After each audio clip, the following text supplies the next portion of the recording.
Twinkle, twinkle, little star, how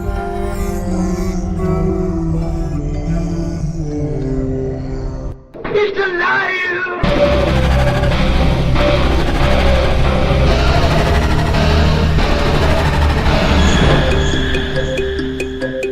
Welcome to where the weird ones are. Every time I speak, I want the truth to come out. Powerful figures in Hollywood as well as powerful politicians who are in fact not human. They're reptiles or they're lizards or perhaps extraterrestrials.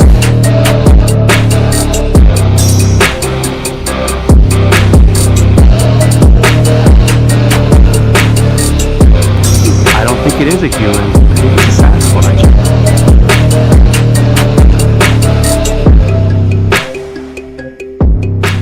Go ahead and run. Run home and cry to mama.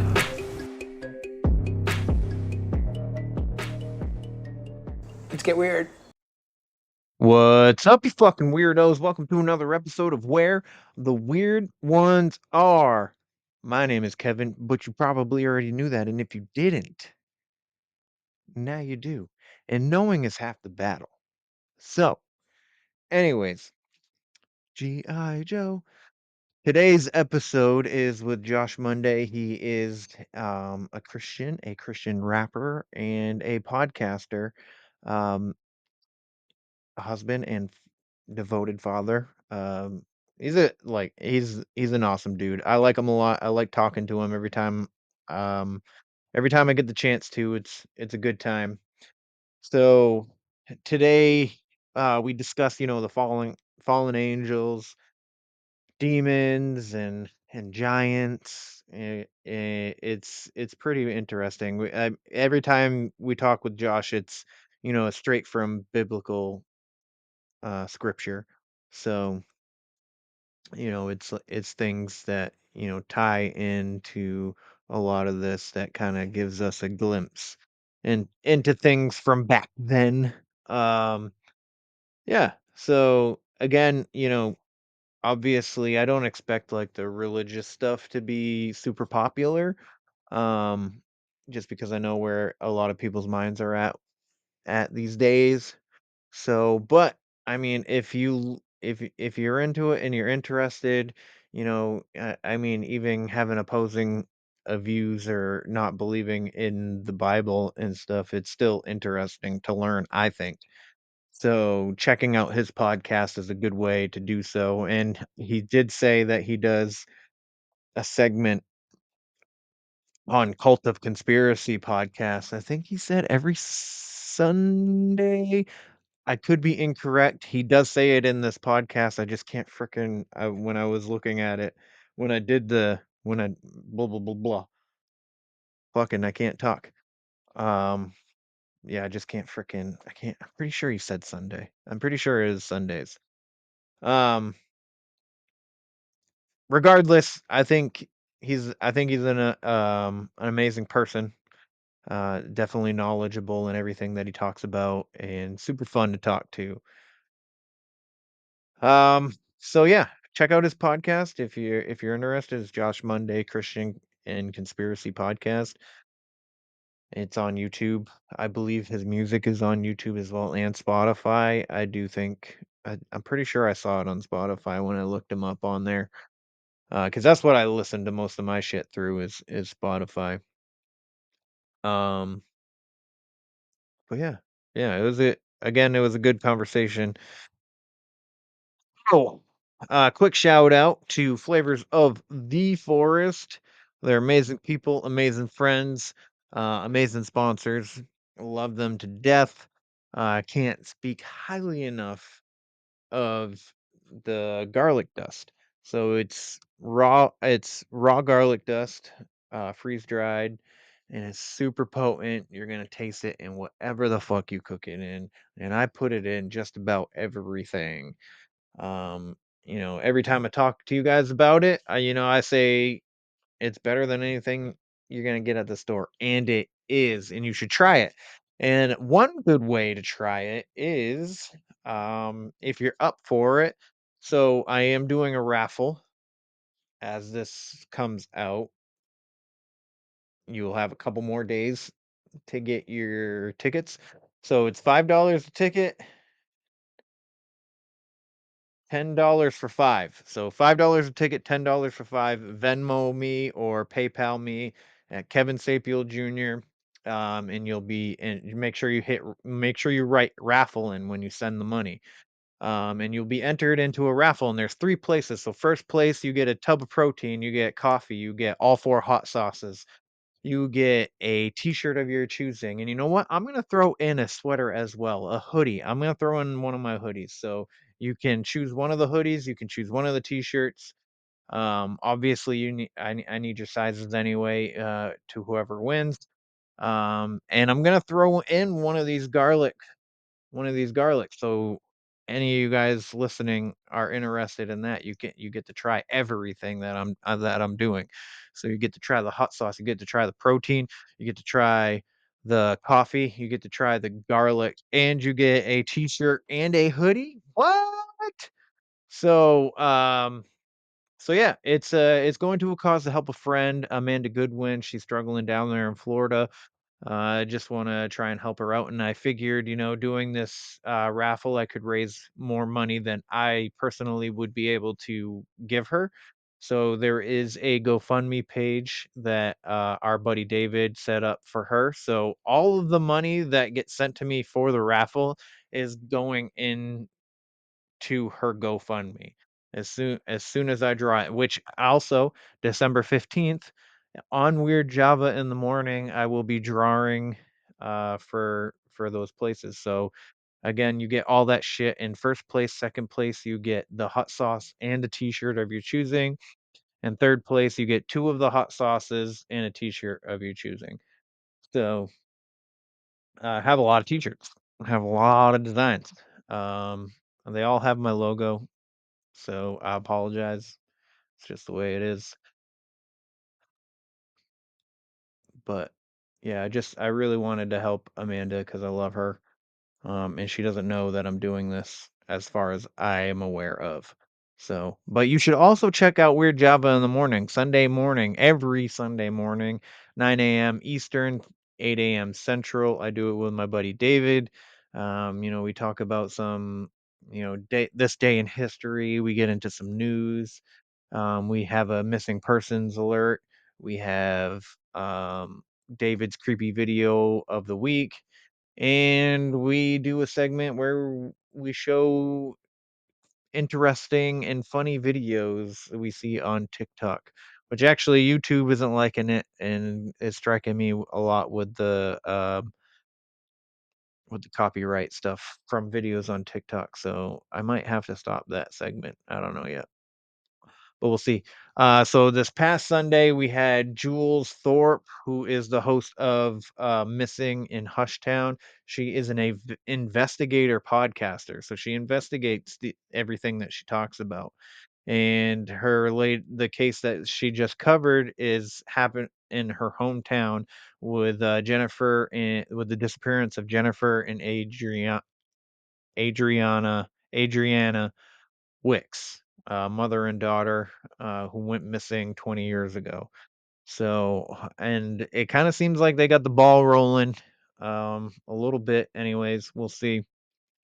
Hopefully, it's it's a compelling story. And when it comes to true crime, listening to the how the investigators and the police handle some of these cases, I'm just like, what the fuck are they thinking? You know?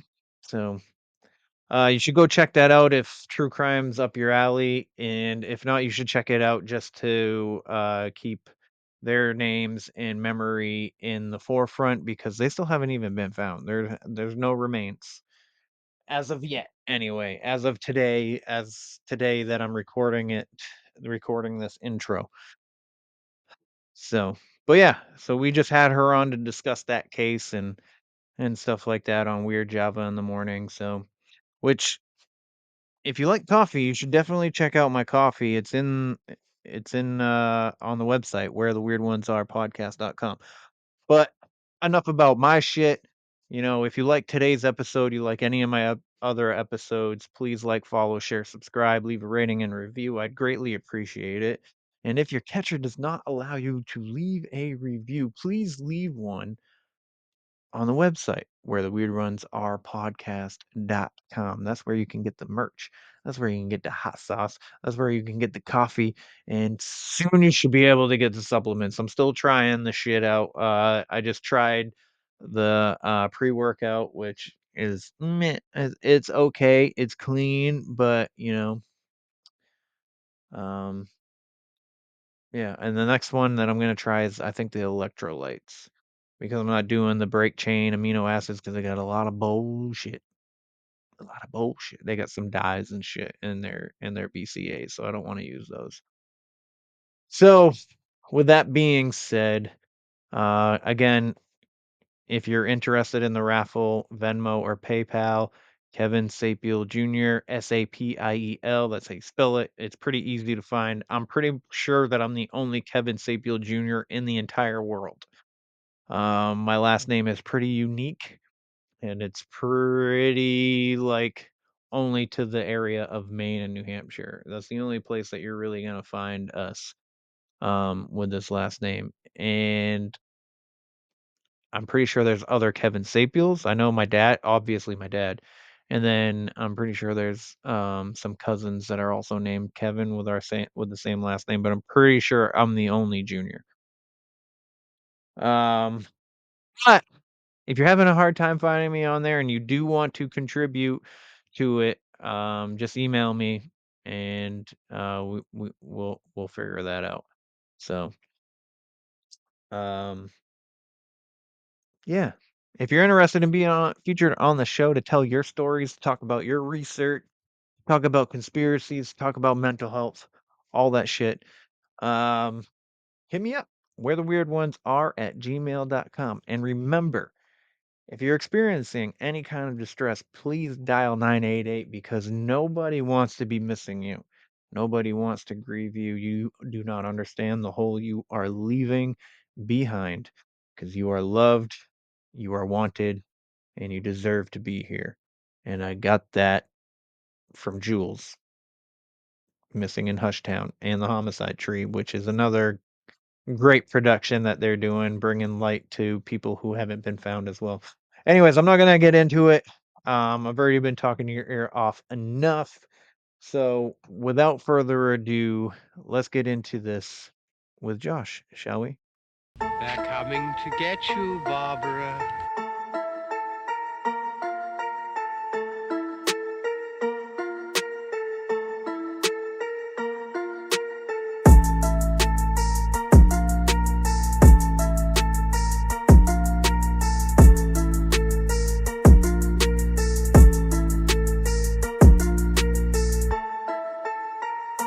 Let's get weird. Let's get weird. Let's get weird. Let's get weird. Weird. Get weird.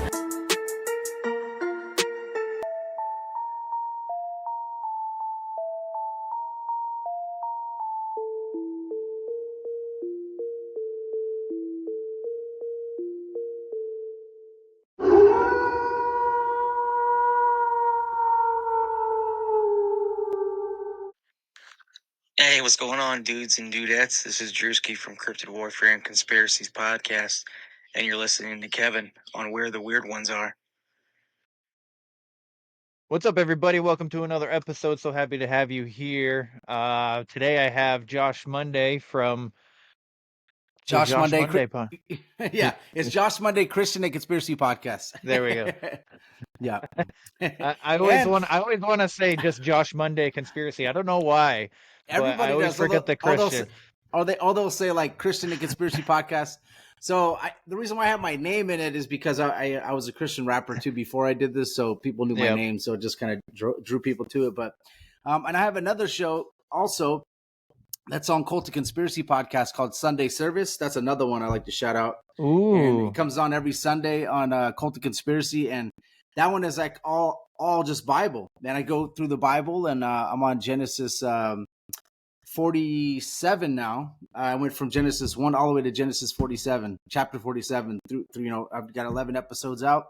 If you guys want to check that one out. And then my show, if you go on YouTube, is Josh Monday Music and Podcast. So that one is so you can check out my YouTube. And guys, just like Kevin, man, when he jumps on shows up, we do this for free. So, I don't ask for money. So the only thing I ask for is that if you do like the show, just follow me on subscribe to the YouTube and check out the shows, or check me out on Spotify at Josh Monday Christian and Conspiracy Podcast. That's what we do. We kind of just like to help each other out, hop on each other's shows, and that's what we do, man. It's enjoyable. Absolutely. And I love it. And I had a good time with you last time, brother. Yeah, it was a lot of fun. It's one of the episodes because there's not a lot of them, but there's a handful of episodes that I've had on where I barely say shit. Because I'm so like intrigued in the topic and I'm listening and I'm just like, yeah, that sounds amazing. Yeah, it is. It sometimes it happens when I get on the show. It's like an information dump, but I think I'm sure this topic is a little different, because I know that you're probably more familiar with this one. Yes, yeah. There's a lot of intriguing aspects to Nephilim. So for everybody, we're gonna get into the Nephilim topic. So I really hope you enjoy this, and if you do, like, follow, share, subscribe, do all that stuff. And a review. Let us know. What you like, because last time a lot of you let me know that you didn't like the topic last time, as Josh and I were discussing before we started recording. The flat Earth is a very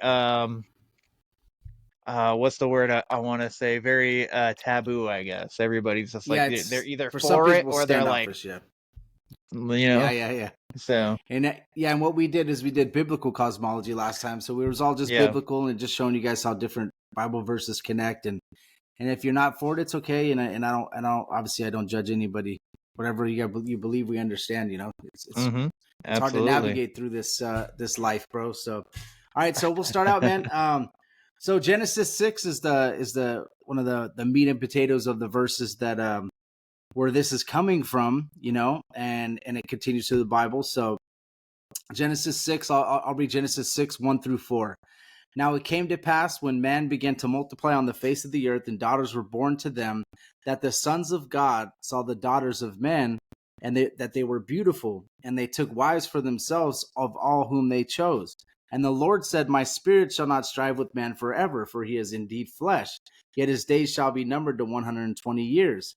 There were giants on the earth in those days, and also afterward, when the sons of God came into the daughters of men, and they bore children to them. Those were mighty, of who were old, and men of renown. So the interesting part about this is sons of God. If you look in the Old Testament, whenever sons of God are mentioned in the Old Testament, you are seeing that it's mentioning angels. All right. There's no point in the whole Old Testament where sons of God are mentioned where they're talking about men.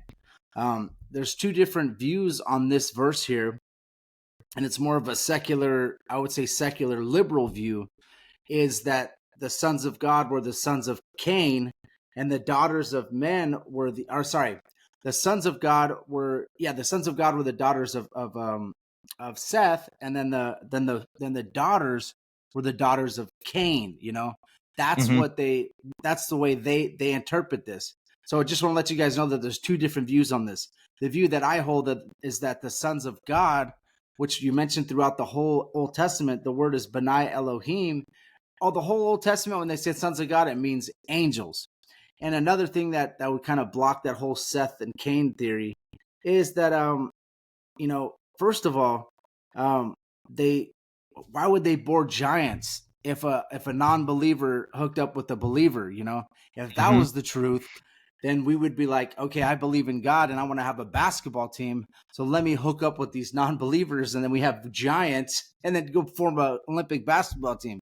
That's not the way it works, obviously, So, but that's the view that some of the new secular Bible scholars teach. I hold the view of that it's fallen angels having sex with human women, and I'll go through, as I go through the Bible here, kind of tell you a few things.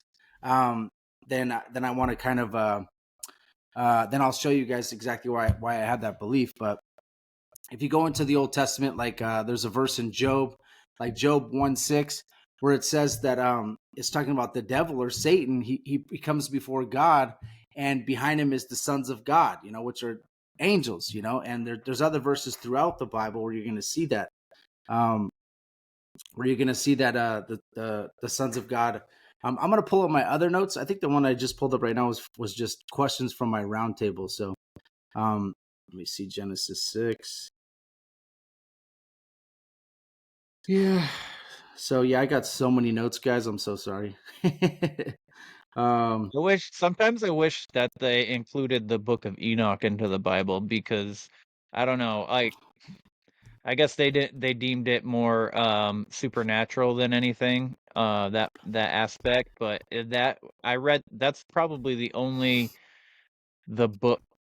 part of any biblical text that I've actually read, which, I say every time I have somebody that is knowledgeable with Bible verses and scripture and stuff, I'm always like, God damn it, I really need to read the freaking Bible.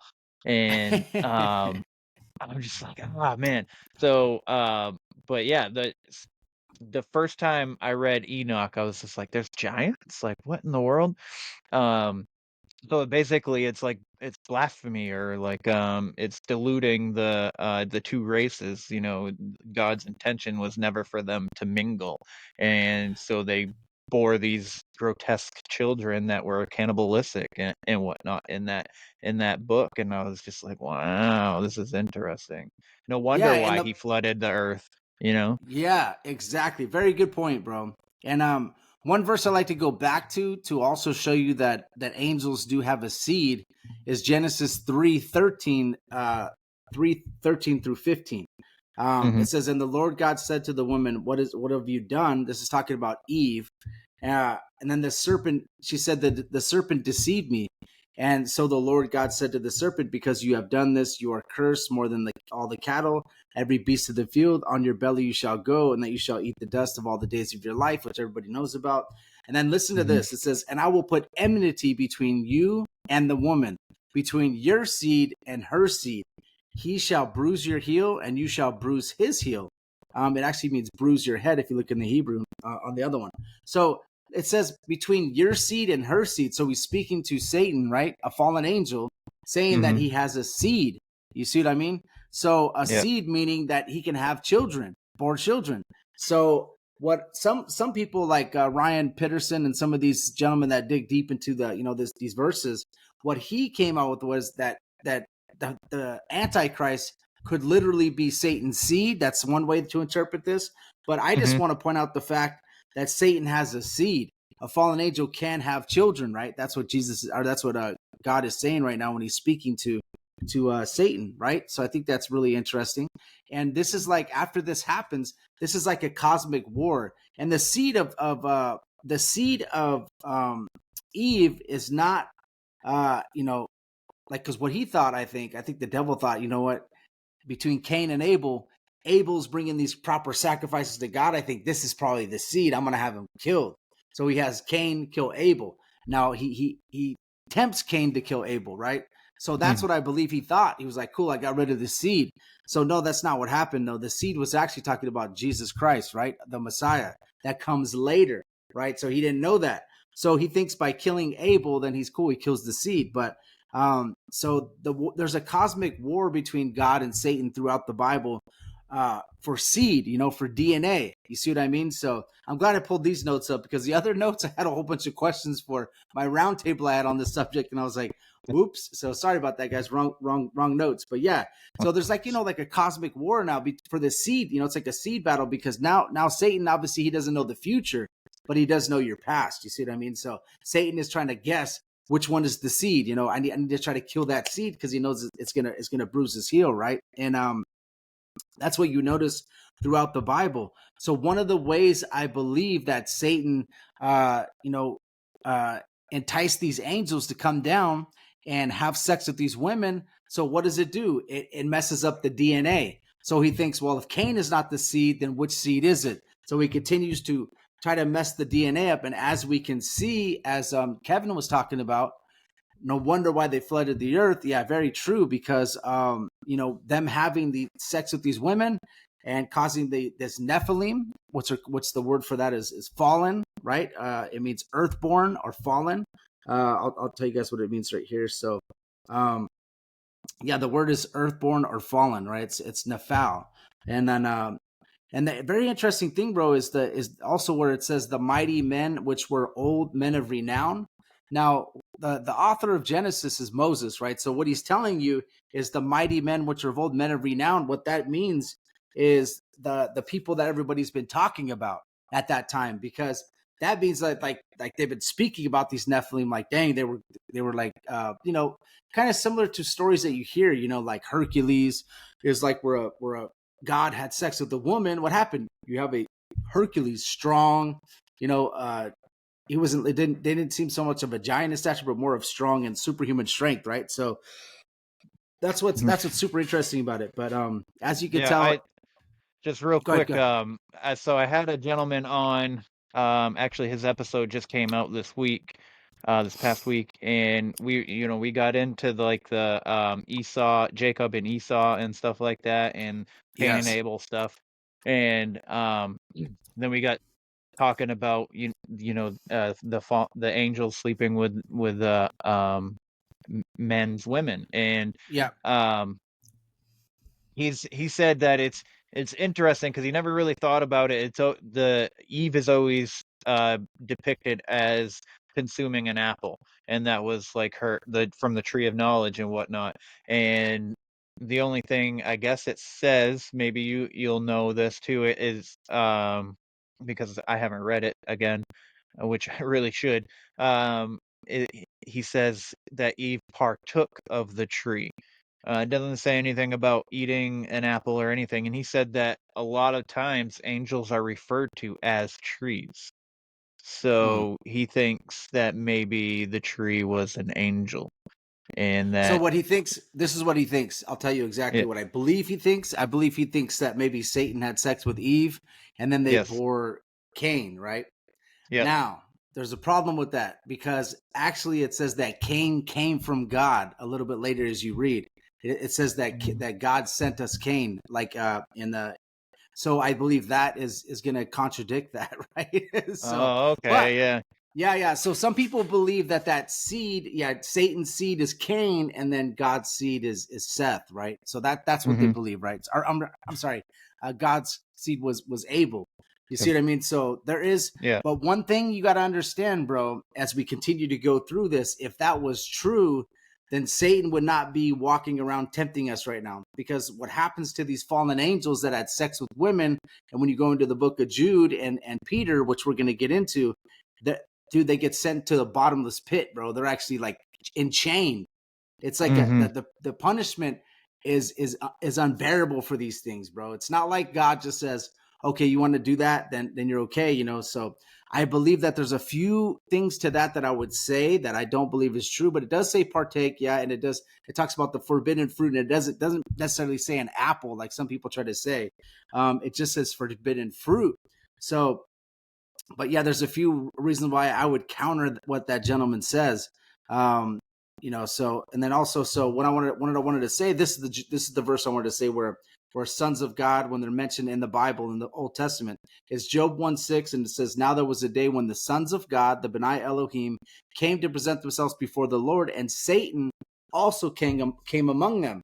So you see that's talking about sons of God. It's mentioning angels. Job 2:1 is another part where they say, "Again, there was a day when the sons of God, the Benai Elohim, came to present themselves before the Lord, and Satan also came among them." That's Job 2:1. And then Job 38, verses 4 through 7, says that when the morning stars sang together and all the sons of God shouted for joy. This is when it says, when God laid down the foundations of the earth. Job 38, verses 4 through 7, if you guys read that. So that talks about sons of God. And then the only other time that sons of God are mentioned is it says son of God, which is talking, I believe, about Jesus. It's in Daniel 3:25. It says, "I see four men loose walking in the midst of the fire." This is when Shadrach, Abednego, and Daniel were put into the fire, and then they were saved. And it says, "And they saw the form forth is like the Son of God."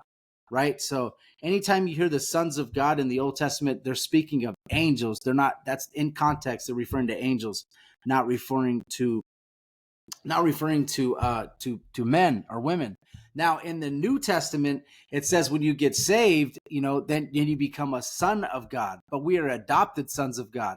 Anytime that it says sons of God in the Old Testament, it's talking about a direct creation from God. Does that make sense? Like Yes. angels are a direct creation from God. Adam is a direct creation from God. Um, Jesus, when he's in the flesh, because I don't know, depending on what your theology is on the Trinity, on Unitarian, whatever. When he's in the flesh, he's a direct creation from God, right? The Holy Spirit comes and creates him. So we are sons of Adam, right? That's who we are coming from, So we Mhm. become a son of God when we in the New Testament. So that's why you'll see that. But we're adopted sons of God, not an actual literal creation from God, if that makes sense. Even though He forms us in the womb, it's just the way that the way we believe, but we are created from God. Obviously, He formed us in the womb, but it's just we come from our parents, right? So we're Yeah. sons of Adam, So that's something that I like to explain. And then I'll also go to for proof of that they were angels. I'd go to 2 Peter verses 2:4-11, right? So it says, "For if God did not spare the angels who sin, but cast them down to hell, delivering them into chains of darkness to reserve for judgment, and did not spare the ancient world, but saved Noah, one of the 8 people, a preacher of righteousness, bringing in the flood on the world of the ungodly, turning the cities of Sodom and Gomorrah into ashes, condemning them into destruction, making them an example of those who afterward live ungodly, and delivered the righteous Lot." So basically, what he's saying about the angels right there, he's saying, "For if God did not spare the angels who sin, but cast them down to hell and delivered them into chains of darkness."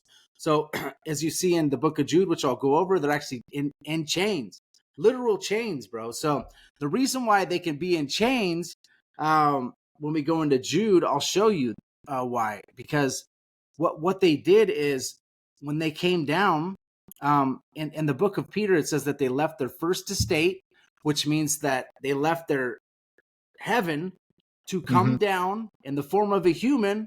And the reason why I know they shed their heavenly body is if you go to Jude 1, verses 5-7, it talks about them leaving their habitation. And their habitation is basically, if you look at that word, it's called okatarian. They leave their heavenly body. So Jude 1, verses 5-7, it says, "I will therefore put you in remembrance, though ye once knew this, that the Lord, having saved the people out of the land of Egypt, afterward destroyed them that believed not, and the angels which kept their first estate, but left their own habitation." That's actually okatarian. It says that he has reserved an everlasting change under darkness unto the judgment of the great day. So he actually starts talking about Sodom and Gomorrah as well. So what we notice with the book of Peter is he's speaking about the angels before the flood when they did this, because he says, he's mentioning they saved Noah, right? And 8 people. You see how he's connecting those two together? So those angels that sinned, he's speaking of the ones in Genesis 6 that had sex with the women and caused the Nephilim. And then in Jude, he's also saying that they're in everlasting darkness, chained, right? And when it says that they left their own habitation, like I said, that word means okatarian, and that means they left their heavenly body. Now, if you notice with angels in the Bible, right?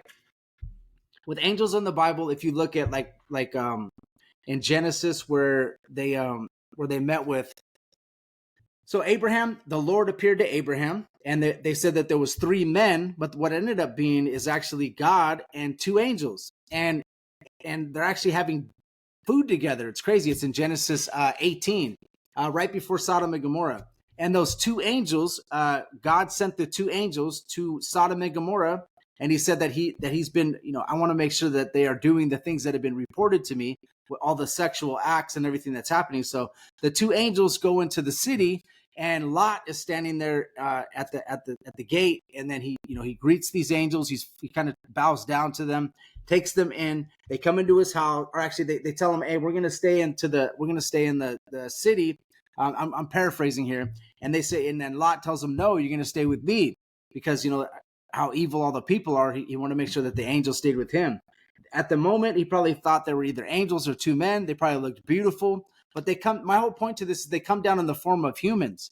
So when they come in, they eat with Lot, they're able to grab Lot's hand and take him with them. So they're physically able to grab. So what happens is when angels come down to earth, they actually come in the form of a human. Hebrews 13:2 also says you never know when you're entertaining an angel. You know, if you're entertaining strangers, you never know when you're entertaining an angel, because angels, when they're here on earth, they come in human form. You know, so that's what happened. Those angels shed their Ocatarian and came down in the form of a human, had sex with women, which was like an abomination to God, should have never happened. And that's what happened, dude. So that word is Ocatarian in the Greek. So they shed their heavenly bodies. Now, what's interesting to me, Kevin, is we as humans are trying to get a heavenly body. These angels left their heavenly body and they came down to have sex with these women. So us in this, so they were actually jealous of what we were able to do as humans. Now we want to go up there with God. We're jealous of what was going on with them. So I think that's interesting. So, Very also interesting. they want to, we as humans, we should enjoy our lives, dude. We have, I don't know if you're married, but I'm married. I have a wife. You know, we can make love, we can have children, we can bore children, and we can have a life. That's what they're jealous of in this, dude. The women were also seem to be beautiful enough. They must have been beautiful enough for them to commit this act. Some way they were getting tempted, you know. And Yeah. and one thing I noticed too, Kevin, throughout the Bible, you mentioned Jacob and Esau. Like I went over that. I don't know what the guy went over with that story. I went over that just recently, so that's interesting. But as you see, when God intervenes, something is happening with the DNA or something major that's gonna shape human history forever. For example, that the women having sex with angels and having Nephilim, and then they started boring children and multiplying. That would change human history forever, because that is earthborn, non-saved souls that are running around, like you said in the book of Enoch, which I don't know if it's canon. All I know is that, you know, I can't say if it's canon or if it's written from Enoch, because I don't know. But I just know that it's super interesting, and a lot of that stuff, there's a lot of truth to it, and it is definitely historical data and something we could take. But what I would say is that is going to change human history forever. So God got involved and intervened. He said that every thought was continuously evil with every human being on the earth, right? So when he did the flood, God got involved, right? So this is why the earth was flooded. But any questions about anything I went over, like about the Ocatarian, the heavenly body, anything like that? Well, I would say, do you think that it was jealousy that drove them to come down here, or was it more like an FU to God kind of thing because he favored man or something like that? Probably something like that. I couldn't tell you 100%, but I would Right. say that probably jealousy, also temptation. I think that in the book of Enoch, it talks about I can't remember how to pronounce his name, like Shimgazi or something. It's this angel that tempted these, like, come down, let's do this, and then they had like a pact, right? And then they said, all right, let's do this, but we all got to be in it together. If we're gonna do it, let's come down. And they came down on Mount Hermon, and they're like, then they just went wild, bro. And like they took these women, like it doesn't mean that they, hey, how you doing? I'm doing good. Let's go on a date and let's date for the next 6 months. And then if you like me, we'll have sex. No, they took these women. So I think that is kind of like they either raped them, or you could think that these women would be like, wow, these angels are beautiful. You know what I mean? Like, so that's another thing, you know, these hot men, whatever you wanted to say. I do think that there was a temptation there, but what they didn't know is how bad that God was going to take this, even though they knew it was bad. But God took this in a way where he was like, I do not want this to happen again. So I am going to send you to the darkest depths of the pit. And in the earth, that's one thing that when I talk about biblical cosmology, bro, there's Sheol in the earth, and also below that is a bottomless pit where these angels are locked in chains of darkness. And they're not like outside of space and time, it doesn't seem. You know how they say like God is outside of space and time? I don't believe they're outside of space and time, or else it wouldn't be a punishment. But they're locked in chains in the abyss. You know, it's called the abuso, which is like water, and they're in chains. You know what I'm saying? They're stuck until the end times, right? So I just think that the punishment is deep. And then also in the book of Enoch, it says that the Nephilim, the souls that died in the flood, are actually the demons. They're called the disembodied spirits of the Nephilim, right? So now those are different than angels, because angels, I've seen in the Bible where the angel of the Lord killed 180,000 men in one swipe. You see what I mean? So they're powerful. Like the demons are actually like the souls of the I believe of the Nephilim. I think that might be accurate. That's what historically they believe the demons were, right? Because now we have demons and now we have fallen angels. I do believe they're different. Some people believe they're the same, but it's their interpretation. But now the demons, now what do they want to do? They want to get into your body, right? They need a body or a vessel to inhabit, and they want to feel like we feel. You see what I mean? They're fighting to feel exactly how we feel. Same exact thing as the angels. They're trying to come down and feel how we feel, to have sex, to be with women. Obviously they weren't trying to worship, but we get to worship God. We get to make love to our wives. We don't have the biggest time span here. Time flies by so fast for us, I think, here on Earth, but we just don't know what we have as humans here, bro. You see what I mean?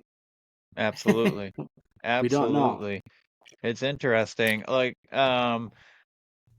it definitely does seem that way to be. Like, I think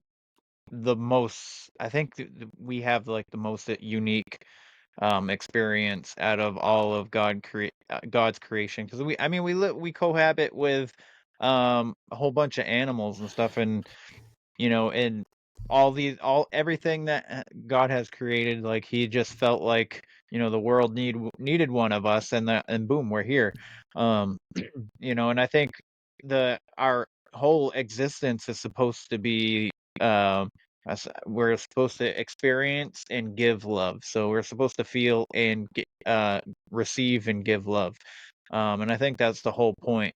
I don't think we're supposed to be, 8 to 9, freaking 9 to 5, freaking paying taxes and all this stuff. I think there was a better purpose for us. And the angels weren't allowed to procreate and stuff like that. Like, they didn't feel those things in heaven. So I do get that, like, um that jealousy of companionship, because women are beautiful, whether, in my opinion, I don't think there's any really ugly women. I think naturally women are gorgeous, in my opinion.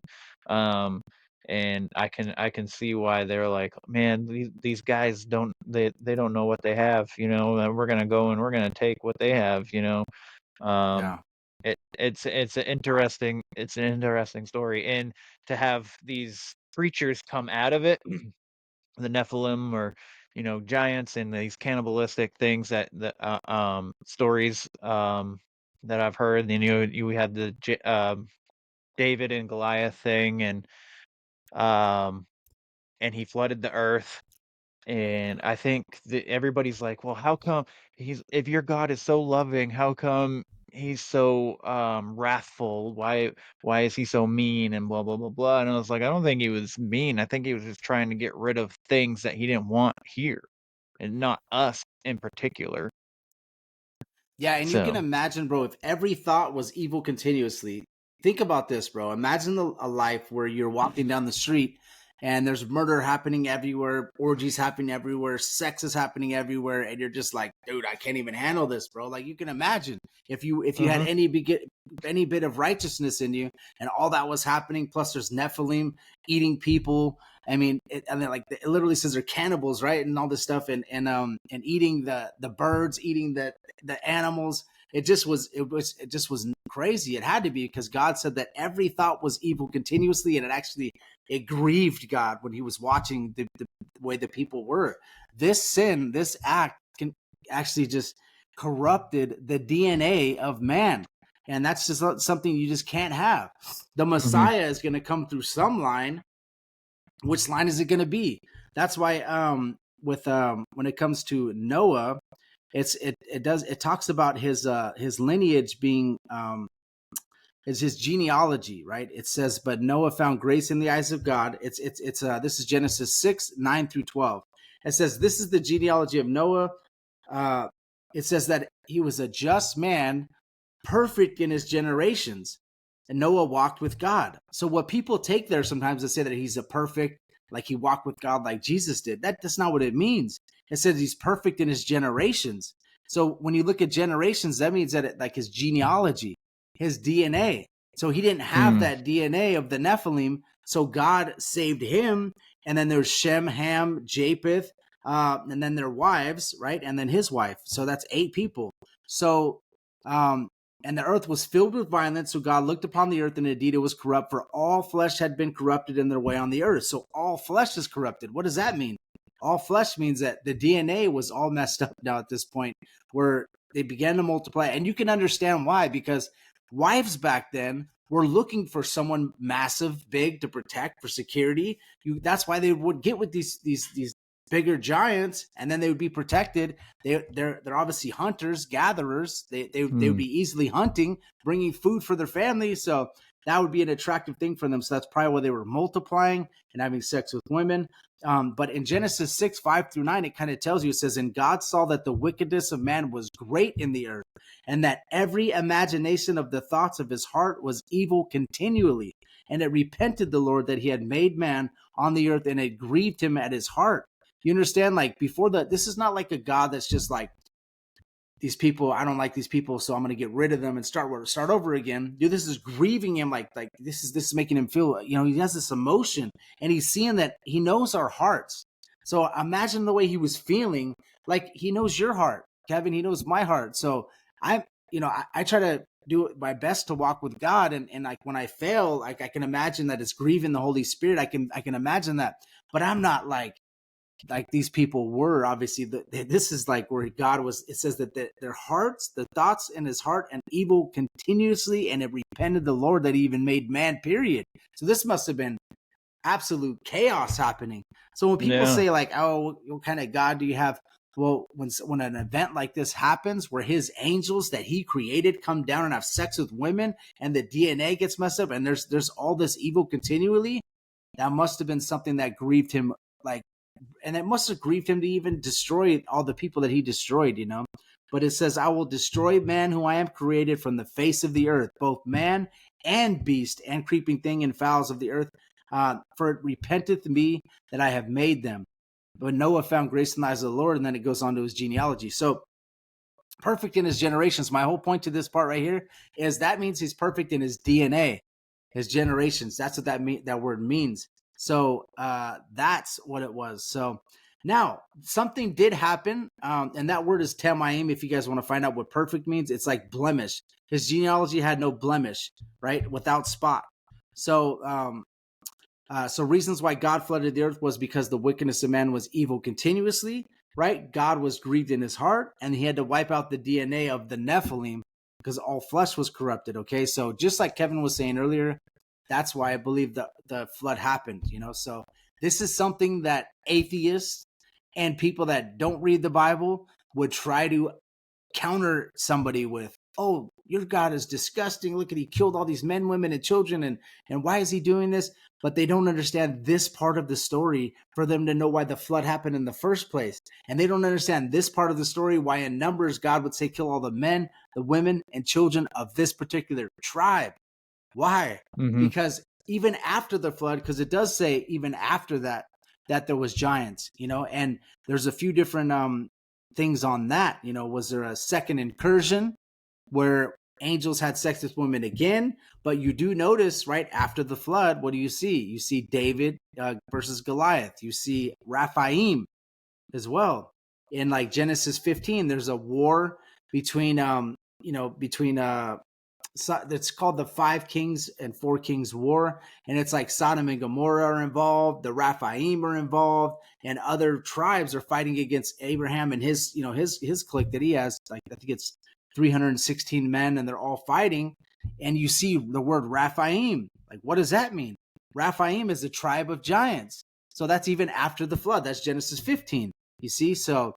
Now, there's a few things on that. Have you ever had anybody talk about that, like a second incursion happening, or why there would even be giants after the flood? So a few different things that I've gathered from the people I've had on my show. So when we were going through the line of for Noah's sons, you see that he has Shem, Ham, and Japheth, right? And if you look at Ham, that's where the Canaanites come from. That's the line that the Canaanites come from, right? So some people believe that maybe Ham's wife, that DNA kind of came through the ark, and then Ham and his wife were the ones that had that, because what you notice is their line, you see the Canaanites come through them, and most of the giants after the flood are in the land of Canaan, and a lot of the so that's one thing. Another thing is maybe in Sodom and Gomorrah, if you notice that God intervened there too, and dude, fire and brimstone and smashed the whole city. You see what I mean? So what was happening there? It says that he basically took fire and brimstone and killed everybody in that city, Sodom and Gomorrah. You see what I mean? Wow. So God got involved there, right? So what you're noticing there is it says that they were going after this in the book of Jude. At Sodom and Gomorrah, they're going after strange flesh. That word, if you look in the Greek, it actually means non-human. So if you notice when these two angels went into Sodom and Gomorrah, what were they doing? All the men were lusting after them, so much so that the angels had to blind them, and they were all blind, and they were still trying to reach for the door and try to get these angels. So they wanted to have sex with these angels. So what some people believe is that the second incursion happened in Sodom and Gomorrah, and that's maybe where the giants came from. That's one way of thinking of it. Another way that some people think is that the giants went into the earth, and that when the flood happened, some of them still lived. But we don't know.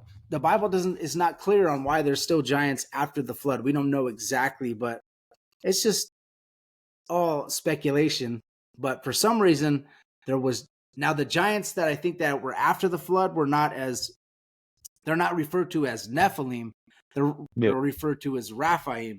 So I think that if you look at Gary Wayne and some of his research, that they would be shorter in stature, maybe like Goliath. They say he was like more like 9 feet tall, instead of being like how big they were in the Book of Enoch, or how I don't know if they were 300 feet tall like the Book of Enoch says. Who knows? That might be too much. But anyways, so yeah, it's very interesting, man. But any questions on anything I went over so far? No. But I do want to say, like, there's still technically, in a manner of speaking, like there's still giants today. But I think it's interesting because it's like it's like some kind of, they don't live long. Like Andre the Giant, like how tall was he? Was like almost 8 feet tall. Yeah, he was like 7'4", I think. Yeah, something like that. And there's still people. There was he was in Bubble Boy. There was a guy that was like almost 9 feet or something like that. But they get this issue where it's almost like gravity's trying to pull them down, and they're not really, like, they can't move like us and stuff like that. So I find that pretty interesting too, that these people, they're still human beings that are extremely large, but once they get to like a certain size, their body can't handle being that big. And I don't know, I find that interesting. And then to, like, with like biblical stuff for the giants, almost seems like they moved faster and better than us. So obviously I don't think the people that we have now that tend to grow that big are actually like Nephilim giants, but I wonder if there's like a lineage that had been carried on from them that kind of comes out through us. You know what I mean? If that makes any sense. Dude, it does, and and I do notice that it's kind of like a dysmorphia. It's almost like they don't live as long. Their heart, but we do see the basketball players that are like 7'1". Not saying they're Nephilim, but they're moving, bro. They're athletic, they're athletes, and they crushed it. And I'm not saying that they have that Nephilim bloodline at all.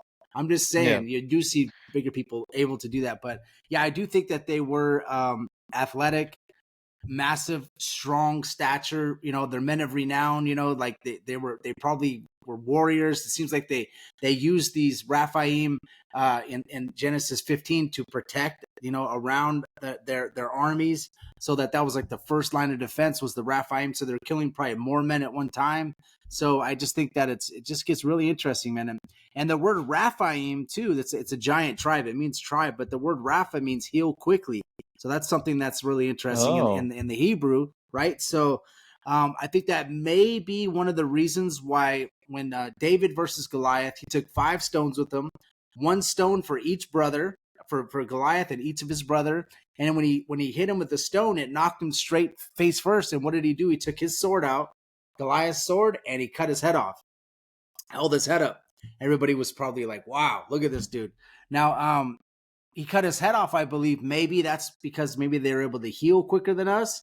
You see what I mean? So that might be it, you know. So if you notice, David, he cuts the Goliath's head off. So that could be something you have to do with these things. Maybe cut their heads off. I don't know. It's just kind of speculating it once again, but very interesting, man. And what is the thing that they were saying about Esau? I was just curious. Do you remember what he was saying about Esau? He said something about that Esau was a large too, maybe possibly giant, and that he was covered in hair. Yeah. Almost like Sasquatch-esque kind of Yeah, thing. yeah, He it might does have say been that he like the was first hairy, Sasquatch. red-haired, hairy. It does say Yep. that, you know. So yeah, I when I read through that, I thought that was pretty interesting. And then he married a Hittite. Now the Hittites were actually a giant tribe, so he did marry a Hittite woman. But he, you know, so yeah, the whole story on that is very interesting. I don't know if he was giant in stature, but they did Yep. say that he was a hunter and he was more of an outside type, and then Jacob was more like the inside type, you know, mama's boy, where he was more like the man's man, Esau, you know. So he was hairy though. It does say that, and it says he was red haired. And if you go to like different stories, you know, in the like Native Americans and stuff like that, when they talk about giants, they said that they're 6-fingered. That's why when they say how, they're looking to see if you have 6 fingers, and then also that also red hair, you know. So like that's something, yeah, that was pretty interesting about when I was reading Esau. Now I didn't really necessarily think of the giant aspect of it, but I did try to question you know, Gary Wayne and Ryan Peterson, which I had on my show about that. And yeah, he ended up marrying. One thing I learned was that he married a Hittite, and then the Hittite were a giant tribe. So that kind of that was interesting, and that's something that Rachel was saying to Isaac. Rebecca, sorry, was saying to Isaac, like, hey, he married a Canaanite, and that's something you notice throughout the Bible. Like Abraham, when he was finding a wife for Isaac, what did he do? He didn't have him marry a Canaanite. He sent his servant 100 or 450 miles away to marry someone from where he was from, which is like the Mesopotamia area. And then he found his wife, which was Rebecca. Jacob was with Rachel. So yeah, so I think it's just really interesting, man.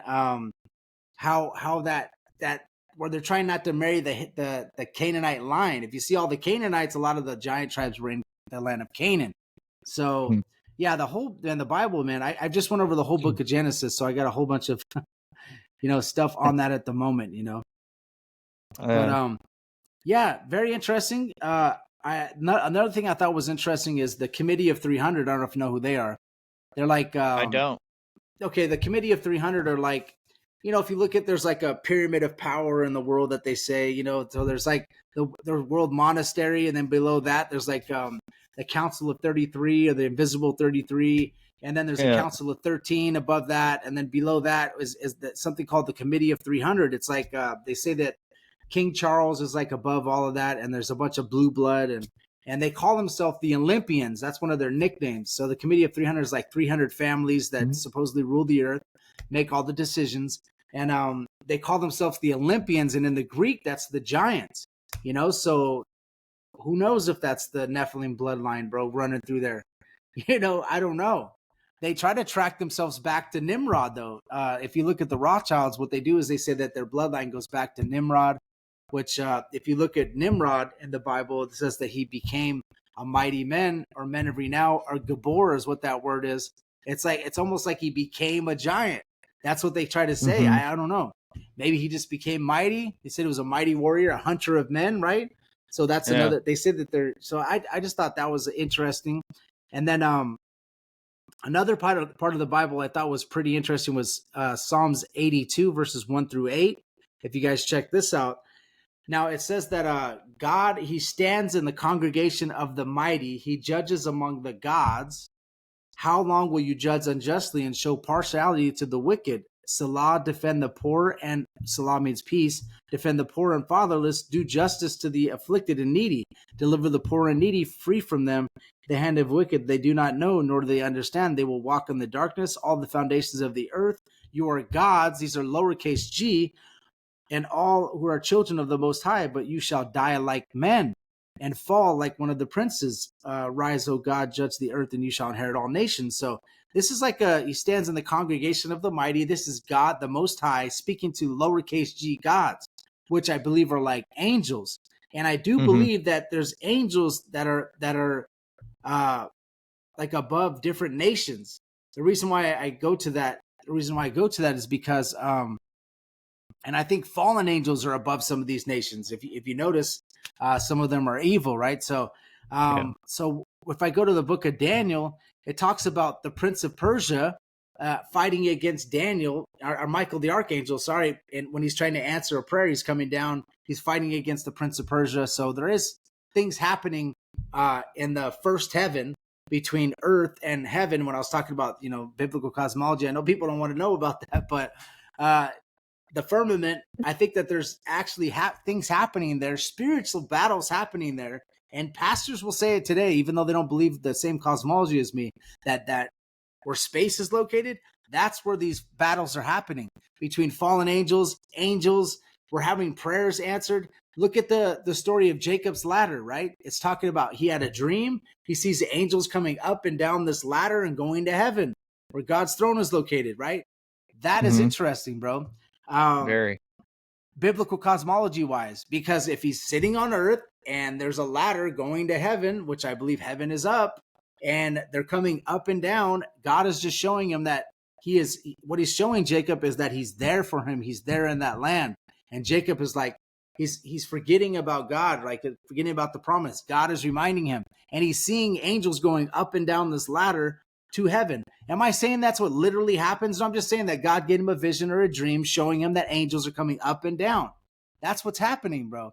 And then if you also look in the book of, Sodom and Gomorrah, when, he destroys Sodom and Gomorrah, it says the Lord has the Lord to throw fire and brimstone. So if God is located like, trillions upon trillions of miles away, did he throw the fire and brimstone and it just keeps on going and going and going through space? No, it happened instantly because the Lord, which I think Jesus was there saying, hey, throw fire and brimstone is ready now. And then boom, that's what happened. Very quick because God is close, not far away, but we won't get into that too much. But yeah, dude. So that's pretty much my stuff I had. There's something that some people do say like about like angels having sex with women or marrying. Where it says Jesus says that when we are in heaven, we're not going to be married. Okay, so what they're asking him, they said, this is Matthew 22, 29 through 32. It says, Jesus answered them and said to them, you are mistaken, not knowing the scriptures nor the power of God. For in the resurrection, like when we actually have our heavenly bodies, they neither marry nor are given to marriage, but are like angels of God in heaven. But concerning the resurrection are dead, you are not read the spoken to you by God. I am the God of Abraham, God, Isaac, God of Jacob. God is not the God of dead, but the God of the living. So what he's saying there is basically that when you're in heaven, resurrected body, you're not going to be marrying. So what people try to say is, well, look, angels, they're not married. But yeah, that's true. That's what happens in heaven. The angels are not married, dude. The angels are not marrying each other or marrying spirits that come up to heaven. That's not what happens. But here on earth, that's why they said they shed their okatarian or their heavenly body and came to earth to do that. You see what I mean? So it's one of the counter things that people try to say about, oh, well, the angels can't marry. So why would they come down and marry? You see, that's the difference. In heaven, they're not able to marry. They shed their okatarian, their body, come to earth. Then they try to marry, have sex with these women, and you see what happens. You see? Yeah. So it's interesting. Yeah. But I don't know if you want to go anywhere else with it, bro, or if you have questions about anything, dude. I'm here, man. Any questions you have for me? I do find it interesting that Esau is depicted as red hair and large and stuff like that, and because a lot of these stories that I hear out of the giants is that they're pale and redheaded. You know what I mean? Like there's I don't know if it's the most recent story, but there was a story from like I think it was like Desert Storm, where this group of I want to say it might have been like a Navy SEAL team or some special forces, regardless. And they're going to look for another group that had gone missing when they were over in the Iraqi area, and they were going through these mountains and stuff. And they start finding like military clothing and weapons on the ground and stuff in the mountain. And then before they know it, this giant comes out of this cave. So I know we have a ton of caverns through, especially America. We have tunnels and caves all underground underneath us that connect to each other all over from East Coast to West Coast. And I Yeah. thought it was interesting. I almost wonder if that's a real story, would they be able to survive in the cave? And if they are, the pale skin does make sense. You know what I mean? Yeah. Oh yeah. Yeah. And that, I think that was Afghanistan, the one that you're talking about, where Yes, they were. Yeah, Afghanistan. yeah. They were in the Yes, Afghanistan yeah. because they have a lot of mountain ranges and stuff, and yeah, I did hear about that. I heard about maybe the reason why they were going into Iraq was because they found Nimrod's. Or no, I'm sorry. What's that other story? Sorry. There's another story. The Epic of Gilgamesh, that they found Gilgamesh's tomb supposedly, and Oh, maybe they were trying to, because what they did is they went into museums, and Babylon was Iraq, dude, right? That's yes. Babylon located in Iraq, so I think they were trying to find maybe that DNA and try to bring it back. That seems like Mhm. maybe that's something they said, and I did hear about that, and I heard the radio frequency of when they saw the giant, and I don't know if you heard that, but I think I there's haven't. supposedly some radio frequency about that where they were talking about but who knows, man? Now it's so hard Yeah. to distinguish what's real and not real, especially with AI and all this stuff, bro. It's Oh like my goodness. it's Yeah. crazy, bro. AI is going crazy right now. It's ridiculous. You got eventually it's going to be like 100% undistinguishable. Like you're not going to be able to tell at all. Like a lot of it just the way they move and stuff, like for Yeah, videos and all that, you're like that's AI. But eventually it's going to be you're not going to be able to tell, and I think that propaganda is going to be fucking full force once that is like legitimately undeniably unable to determine if it's real or fake, and I I think agree, we're in bro. trouble with that They for could take sure. our voices. Like some people are trying Mhm. to not have their actual voices online because they could take my voice or your voice or maybe our Yeah. bodies and say something that we didn't even mean, and so it's just really really interesting, man. But yeah, so that's part of the thing that we were talking about, this whole Nephilim and all that. So that's, I do believe that's the reason for the flood. Mhm. And I definitely do. So, that way people can understand that. Um, the the Sasquatch and stuff that you're talking about, who knows, man? Maybe that's some surviving Nephilim, and I know that's something that you guys talk about, and who knows, Yep. man? It just all gets super interesting, and I think that's probably like maybe the direction that some people do go into if they're biblical. That maybe the Sasquatches came from Genesis 6 and survived the flood, or there's and then they I think they didn't know what the Sasquatch. They say they have certain things where they can read minds and things that we might not have as humans, right? So Yeah. I don't get I too much into the Sasquatch thing, but yeah, I think it's interesting though. Yeah.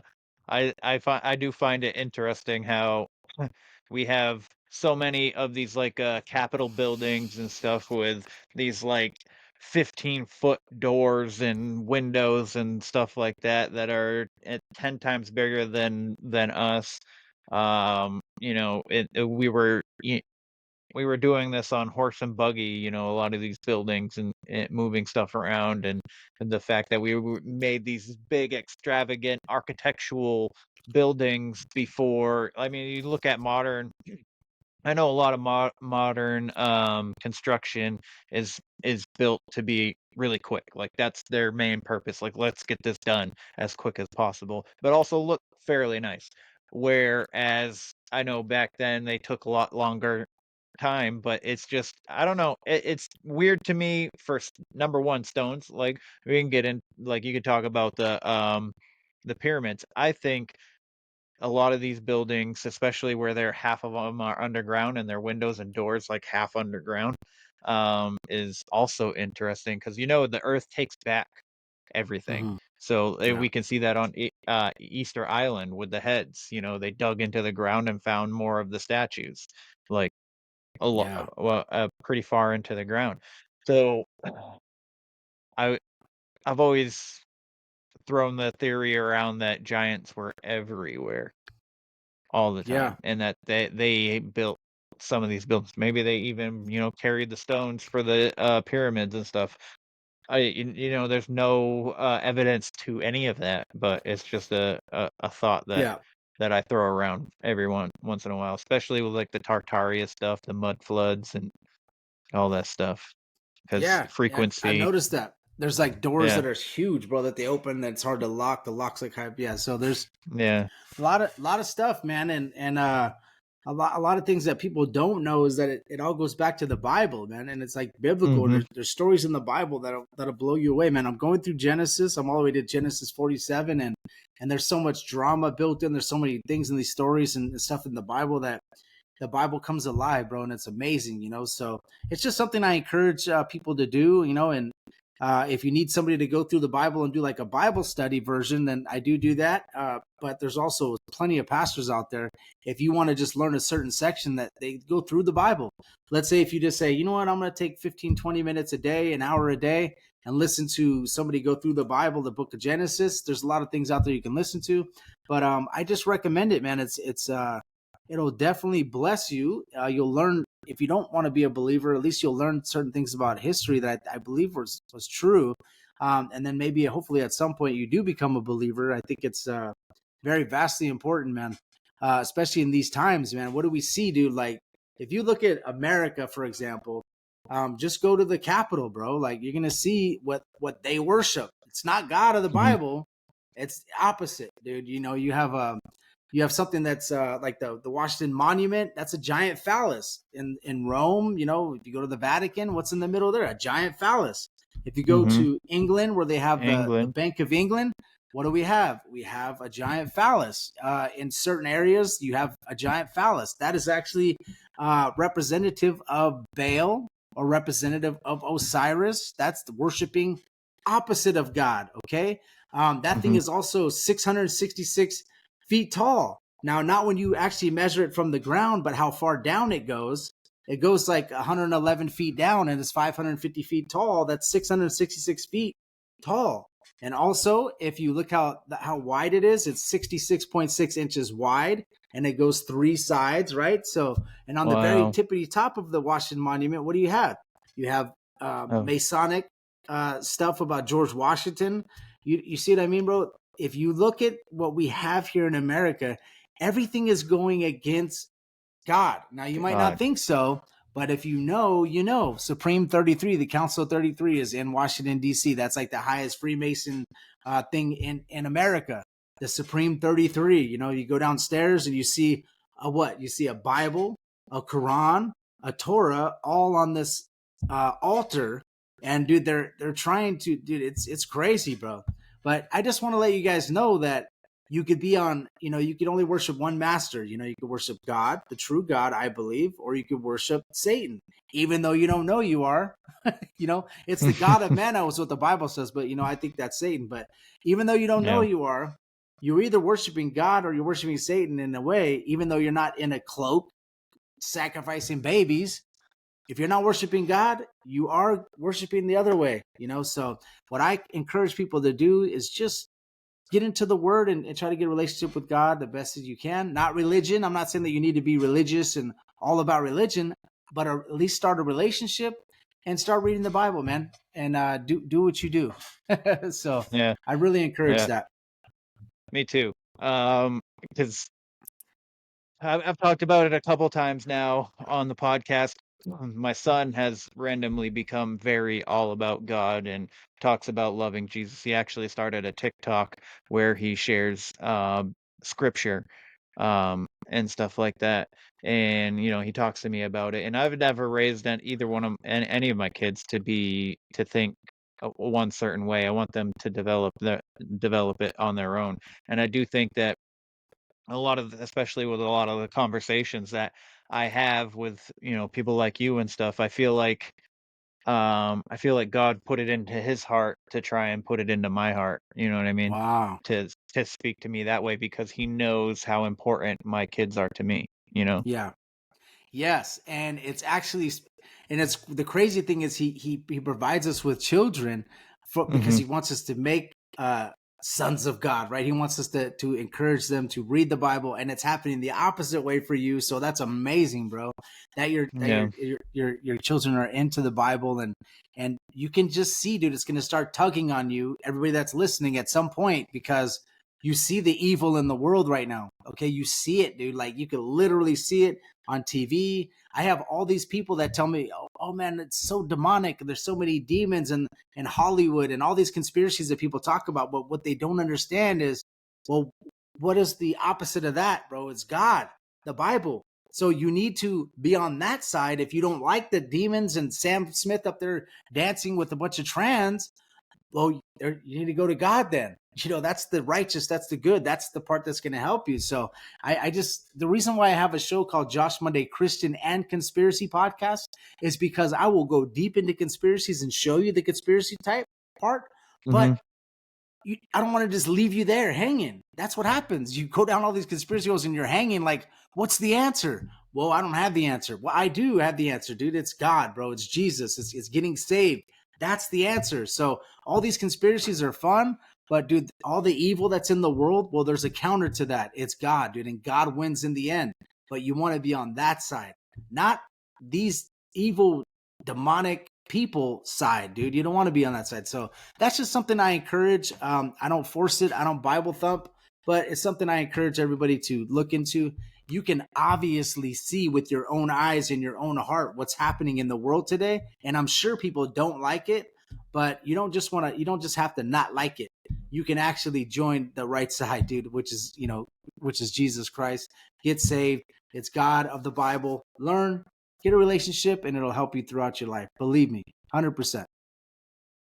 So, man, awesome. Well, Josh, dude, thank you so much for this. I really appreciate it. It means a lot that you took the time. Time is our greatest currency, and the fact that you came on here to share some knowledge with us, it means a lot to me, man. Thank you.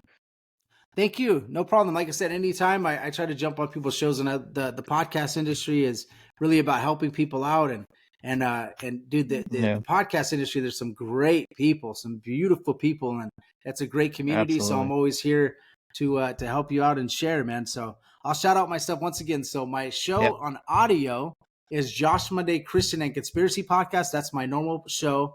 And then if you go to Cult of Conspiracy Podcast, every Sunday they release on Spotify, and probably Apple and all that other stuff. A show called Sunday Service, and I'm on episode 11 on that one. And if you go to my very first episode, which is on biblical cosmology, that's Genesis 1. After that, I just go through the Bible, so and I'm all the way up to Genesis 47. If a Bible study is something that you want, then you could go to that. If you want to learn about conspiracies in the Bible, you could go to my show. And my YouTube is Josh Monday Music and Podcast. So yeah, and also for Kevin, if you could leave his show a 5-star review, it helps him out, and also leave a review for him. It helps him out. People don't understand That's what we do as podcasters. Wake up early in the morning, stay up late at night, still have a full-time job, still have kids to take care of, and it's a lot of work. So if you guys could definitely give him a 5-star review, that'd be awesome. Yes, that would be great. So, again, Josh, thanks for coming on and talking with me. Again, it means a lot. And for everybody listening, please like, follow, share, subscribe. Like Josh said, that goes a long way to help us out. Regardless of even if I only had one listener, I'd still be having these conversations just because I love these topics that I get into. So.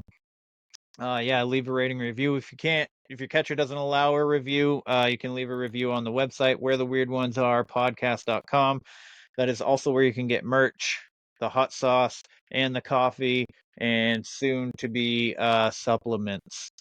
Actually, by the time this episode comes out, the supplements might be available on the website. So thank you guys so much for listening, and remember, question everything, stay weird.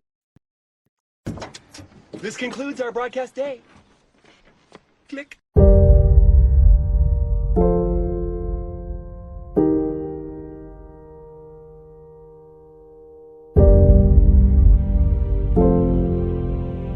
Because in the end, none of us have very long on this earth. Life is fleeting. And if you're ever distressed, cast your eyes to the summer sky. When the stars are strung across the velvety night, and when a shooting star streaks through the blackness, turning night into day, make a wish.